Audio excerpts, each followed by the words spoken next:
জীবনের সবকিছু পেলেও হয়তো তাকে আর কখনোই পাবো না। তাকে না পাওয়াটাই আমার জীবনের সবচেয়ে বড় ব্যর্থতা। পৃথিবীতে অনেক ধরনের অত্যাচার আছে, ভালোবাসার অত্যাচার হলো সবচেয়ে ভয়ঙ্কর অত্যাচার। কারণ এই অত্যাচারের বিরুদ্ধে কখনোই কিছু বলা যায় না, শুধু নীরবে সহ্য করে নিতে হয়।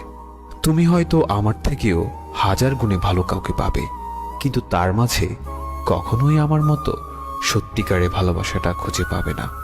কেউ দুঃখ দিয়ে সুখী, কেউ দুঃখ পেয়ে সুখী, কেউ হাসতে পেরে সুখী, কেউ বেশি বেশি কথা বলে সুখী।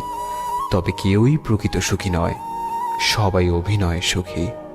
আমাকে এত বেশি ইগনোর করো না, একদিন অনেক দূরে হারিয়ে যাব। হাজারবার খুঁজলেও আমাকে আর পাবে না। তোমাকে আমি এতটাই ভালোবাসি যে মৃত্যু ছাড়া তোমাকে ভোলাটা আমার পক্ষে সম্ভব নয়।